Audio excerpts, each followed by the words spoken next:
In today's episode, we talk about what to do if you come into an inheritance or a windfall, a large amount of money.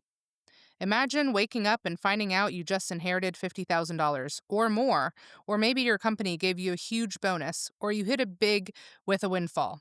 That sounds amazing, right? But here's the truth: most people blow through sudden money in a matter of months. In this episode, we're breaking down how to make sure that $50,000 or more doesn't slip through your fingers. We'll talk about the first steps to take, how to build a strong financial foundation, and how to make this money create lasting impact instead of short term excitement. If this is of interest, stay tuned. Sugar Daddy Podcast, yo. Learn how to make them pockets grow. Financial freedom's where we go. Smart investments, money flow. Hey, babe. What are we talking about today? Today, we're talking about what I think most people wish would happen, which is like you wake up and boom, you have a ton of money just waiting for you. And Like I you also, win the lottery. What was it yes, recently? $850 million. yes, it would be nice. I can think of a lot of things that I would do if I won the lottery. So many things. There would be signs. There would be But signs. to kind of bring this conversation to like a more realistic scenario Yeah. for most people is that, we're talking about if you were to inherit maybe $50,000. And like you said, like winning the lottery, that'd be things that we all want to do. However, inheritance obviously comes from somebody passing away. So normally it's a negative situation. But the idea here is that out of that negative situation, if you do receive some type of inheritance, we do want to focus on some of the things that you can do to make sure that that inheritance that you do receive doesn't go to waste. Yeah. I think too, there's like this caveat where some people know what they're going to be getting, right? Like Yeah. every single time my mom goes on a trip where she, especially if she's flying, she reminds Doomsday me mom.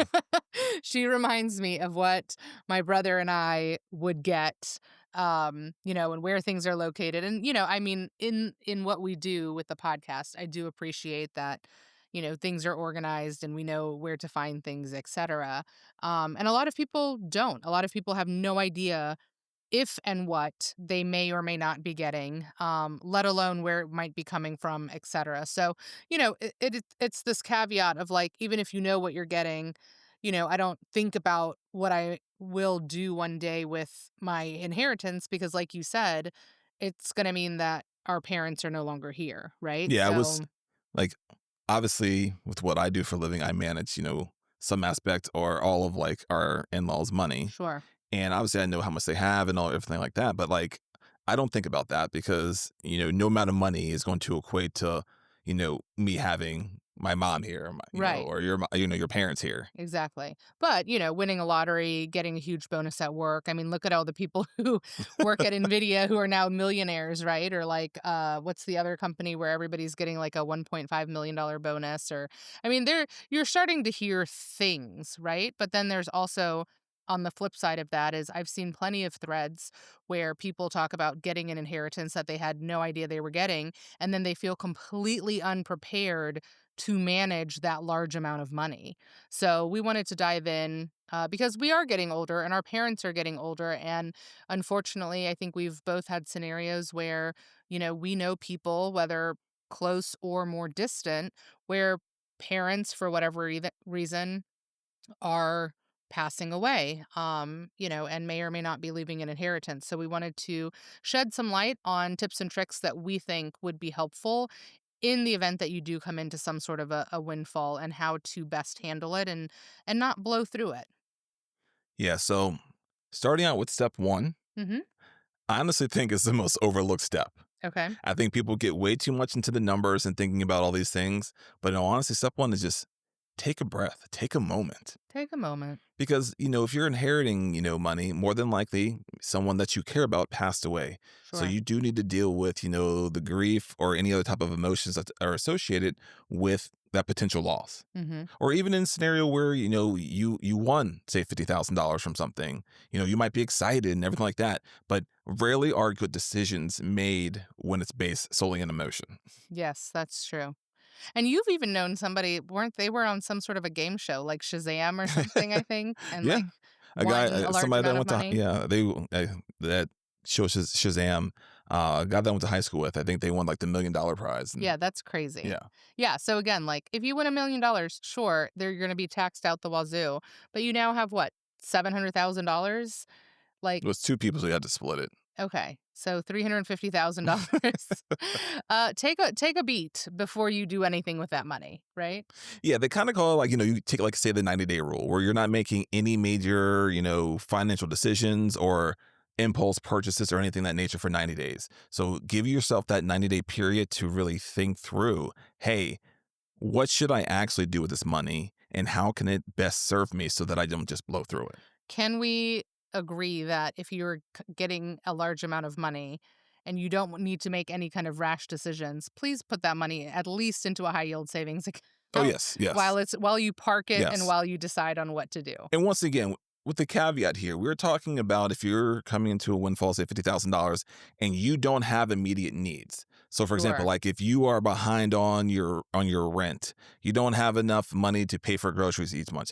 Obviously, in those scenarios, the money needs to go towards Maslow's your needs. hierarchy of needs. Yes, Yeah. towards your needs. We're talking about if all those needs are met, and this is excess money that you need to make a determination of what to do with. Yeah. Okay. So Maslow's hierarchy of needs, take care of what you need to take care of to be safe and to keep your family safe, of course, Hmm. but also move that money into a high yield savings account while you park it and wait to really make true decisions about what you're going to do with that money. Yeah. Okay. Where do we go from there? All right. So for me, moving to step two is you want to look at kind of, solidifying what's considered to be your financial foundation. All Okay. right. So if you're someone that maybe has, some debts that you need to pay off, whether that's, high interest credit card debt, student loan debt, personal loans, whatever it may be, depending on the interest rate on that debt, Mm-hmm. this money may be better utilized to start, paying off all or a portion of that debt. So what? Maybe anything with an interest rate of 7% or higher? Yeah. Yeah. I I mean, mean, that's, I that's know it used to be like anything 7% or lower was like good debt, quote unquote, but now interest rates keep rising. I mean, like I So said, when it comes to that, it's each individual situation. But I would say that, consumer debt seven, for sure. yeah, 7, 8%, Yeah. depending on your situation, because sometimes it doesn't make sense to do with the student loans, depending on what your situation is. But 100% with the consumer debt, credit card debt, especially, that money would probably best be utilized to pay off that debt. Yeah. Okay. Um, after that, we always talk about building up your emergency savings, having 6 to 12 months worth of expenses saved up in a high yield savings account so that if, the unknown happens, you have money to get through an emergency. If you get laid off, whatever it may be, you have this money saved up that you can use to live off of. So this money could be used towards funding that. Yeah. Okay. And then after we pay off our high interest debt, we fund our emergency. Where do we go there from there? Now we do want to assess kind of your insurance coverage. Okay. Reason for this is that I always say that we need to put some protections in place for things that can happen today or tomorrow so that we can then focus on our long-term plan of growth. Mm-hmm. Because what good does it do you to put away money into an investment account today if you can't protect against if you have an accident tomorrow and you can't work? Mm-hmm. So this is where we're going to look at, your disability insurance. Do you have it through your employer? Do you need additional life disability insurance, for an individual policy? Do you have a life insurance policy? Is that up to date? Adequate coverage? Do we Because, need to increase our life insurance if we come into a big windfall? well, not necessarily. Okay. What you're going to do is assess what your needs are as an individual, as a family, from a life insurance standpoint. And that's something that I can help you out with if you have no idea, or somebody else that is, a licensed life insurance agent, they can help you out with that as well. But that's going to be an individual thing as far as determining how much is adequate for your situation. Okay. But this could be the money that helps you pay for that additional life insurance. Right. Okay. Because really what we're looking at here is that with the windfall of money that you're getting, we want to make sure that we are propping up our own financial situation from a planning standpoint to be not just optimized today, but in the future. Right. And this could be setting that groundwork that can allow you to build upon that. Yep. Okay. I love it. So we're putting the basics in place. Where do we go after that? Well, next, since we kind of have that protection aspect in place now we can actually start to focus on maybe some of the forward thinking as far as from a growth standpoint. So, Mhm. for example, like, are you maxing out your 401k plan? Do you have, do you want to contribute to an IRA or a Roth IRA or even just a brokerage account? Okay. So the idea here is that we're looking at long term. What can we do with this money to help grow? Mm-hmm. And that's going to be investing in. Yeah. Now, one other thing you do want to check out at this time as well is that you probably would want to consult with the CPA, because depending on how you inherit the money is going to determine whether or not you do owe taxes. And if you do owe taxes, how much you would owe, because you do want to 100% take into account if you're going to owe taxes on any of this money, Mm. you want to make sure you know that beforehand. The reason Okay. being is that depending on how you receive the money, planning could be done beforehand by the so for let's just say in the scenario someone in your family passes away and you receive money. Things can be done on the person who passes away before they pass away in order to ensure that maybe it transfers tax free. But if it's just like, oh, you're getting money out of a savings account and, certain things haven't been done, you could potentially be taxed on it. Is life insurance taxed? Life insurance generally is not taxed. Okay. So there's caveats like everything. There's But always a caveat to everything. And, yeah. and so that's why I always say it depends on your situation, because I don't like to just give a blanket statement. Yeah. But like in most cases, if you get a check from life insurance, you should be okay. Correct. Okay.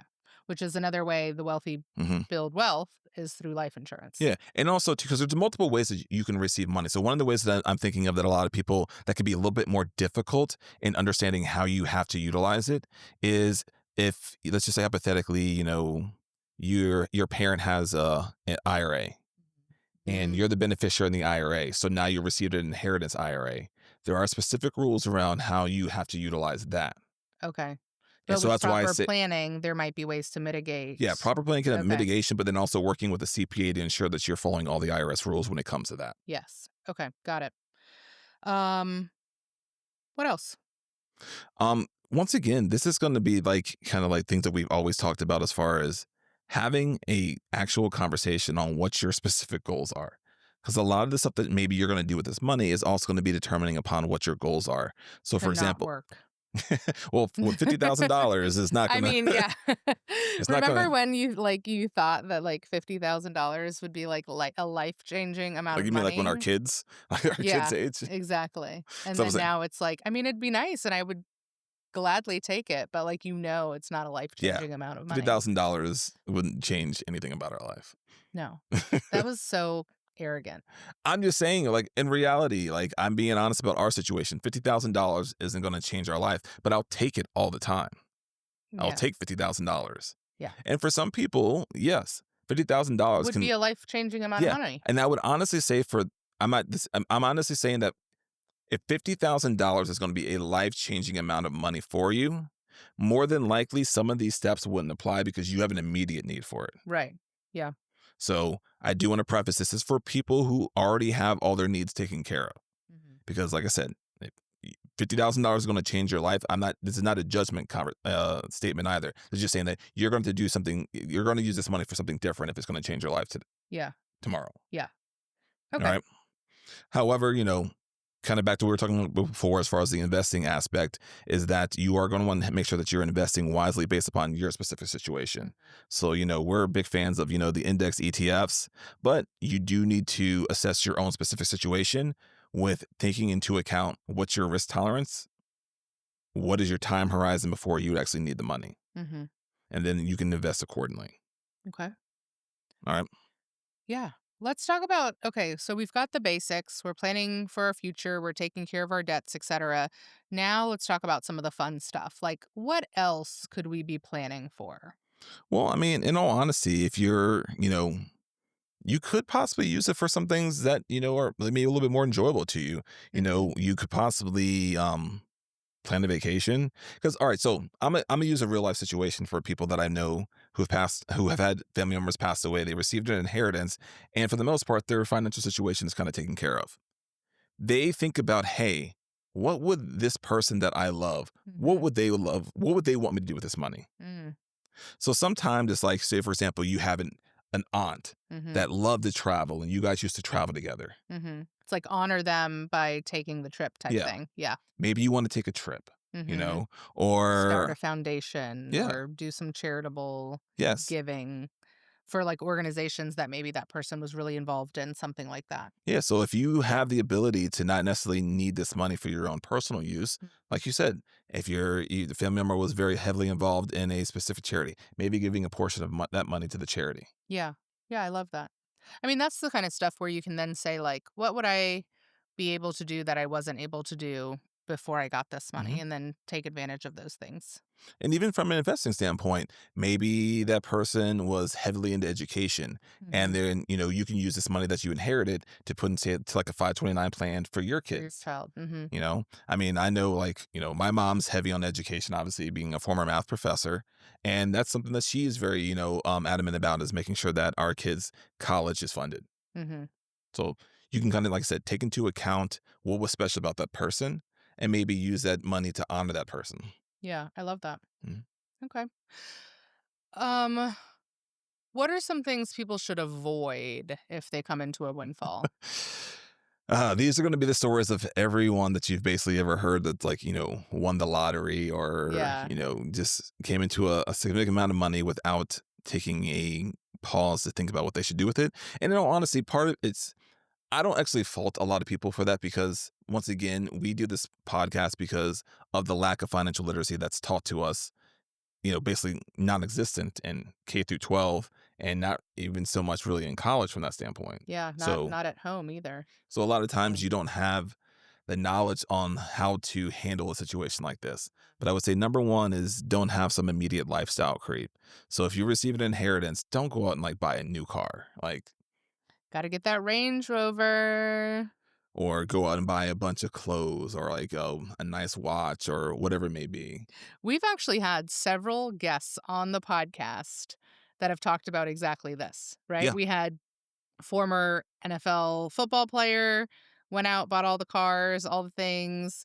We had now financial coaches who came into a large windfall, and, within a pretty short amount of time, all of that money was gone. We've also had somebody who got an inheritance from a family member while, like, getting ready to start college, basically went out clubbing, buying bottles, buying clothes, nothing to show for it. Like, And people have these stories, you I mean, know? and also you have a friend who, unfortunately, her parents passed away while she was, Mm, a young adult, mhm, and ended up using a big portion of the money on a wedding. Like, mhm. way too much than what you should actually spend probably on a wedding based upon your current financial situation. Yep. And now they're divorced. Yeah. And so these things happen. And, like, often what happens is, especially if it's like a parent, and then it's happens, the person, they pass away prematurely. Mhm. Like, that's literally like one, like, outside of obviously not being married, that's like one of the worst things that I think anyone can experience, is losing a parent at a significantly younger age than you expect. Right, And so dealing with that grief does not help for making sound financial decisions on your own, right. you Yeah, know? absolutely. Well, even you think about people whose spouses passed away and maybe they are already later in life. I know people who, they'll say, like, okay, I don't need this big house, but I also don't need to be moving right now, right? I don't Mhm. need to make the financial decision of, okay, I just lost my spouse. Maybe this is too much house for me, but, like, let me just be. Let me just exist in this moment with this information and not make those rash decisions, right? Yeah, Because and that's that's kind of what we talk about as far as mhm. having that 90-day period to just kind Yeah. of deal with the emotions of whatever this situation is Mhm. before you make any really big decisions. Yeah, So, like, that absolutely. lifestyle creep is the biggest one. Like, don't Mhm. go out and just randomly put a down payment on a house without really Right. thinking through, all the implication that comes with buying a house. So Mhm. really just focus on keeping your lifestyle as is, Yeah. and not buying those big purchases. Yeah, yeah. Another one here is that when a family member passes and then you receive an inheritance, there might be other family members that didn't receive anything. Talk about And it. now they're like, hey, why don't you loan me some money for this, or give me some money for that? Or we've heard crazy stories of people coming out the woodworks and being like, well, so and so said that they wanted me to have. Listen, if you want somebody to have something, put it in writing.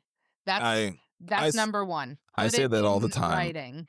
I say that all the time. Do not leave anything up to interpretation Yep. after your death.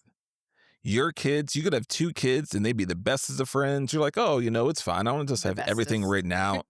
They'll, They'll split it they'll split it evenly. evenly. No, have it Mm-mm. ironed out. Like, I made sure that, like, for example, I'm the person that manages my mom's money. I'm the executor of her will, and I'm like, "Mom, we put," like, even though, like, I would never do that to my brother, no, everything is legally ironed out 50-50. Yeah. Period. Yeah, if it's not in writing, it doesn't count, but we've heard stories, and I mean, even my undergrad education was supposed to be taken care Oh, of yeah. by a family member, and it was very well known, it was always verbalized, it was not written down, and guess who's still paying off her student loans?